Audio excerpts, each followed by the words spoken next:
pro, yeah, you got to grapple a lot.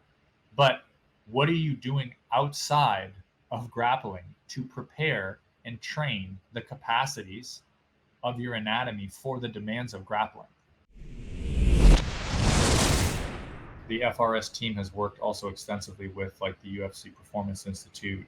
Mm-hmm. So it's not that the knowledge, again, it's not that the knowledge isn't accessible. It's not that it's getting to a lot of these athletes.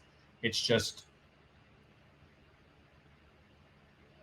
I hate to use this word, but it's the best word I can use, and I certainly don't mean to like insult any athletes, but it is a fitness IQ. Mm-hmm.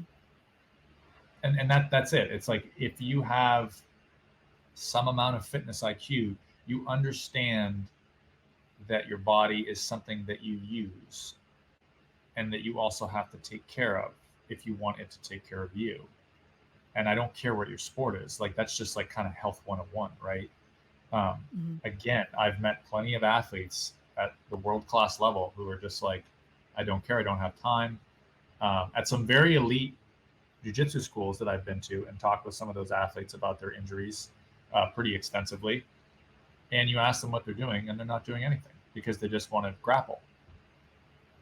How well do you think your career is going to go? Again, and it's not to say you might not have some great success in your career because you compensated, Mm-hmm. right? So it's all over the place in terms of like that default mindset of I'm just going to roll. I just want to train. I'm a pro grappler. I have to grapple, this many times a week at this intensity, which in a lot of cases I'm going to agree with for the most part. If you're a pro, yeah, you got to grapple a lot. But what are you doing outside of grappling to prepare and train the capacities of your anatomy for the demands of grappling? And the answer is usually not very much or nothing very specific. But, it's also easy to, I don't know if, confirmation bias would be the right word here, but well, I've made it this far, right? Like I'm a world champ. Why would I need to do joint connective tissue specific training? Sure, there's an argument there. Yeah. But then what happens when, that next match happens and something explodes or right? Like all of these, like just because you can get away with it, it doesn't mean that you're not taking a risk in a lot of ways. And again, that's a risk that's up to the athlete. But there is absolutely time outside of your training to work on your joints and connective tissues. Also, and I'll say this, because so many jiu-jitsu athletes train like they're power lifters, but that's not Or their sport. bodybuilders, which is what I did it too. Totally. And again, it's like, Yeah.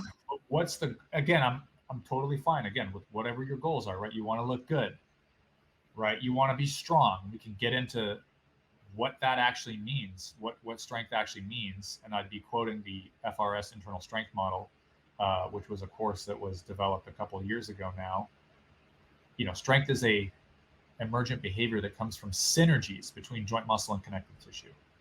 How many strong people do you know? I know a lot of strong people, but I also know a lot of those strong people have a lot of dysfunction.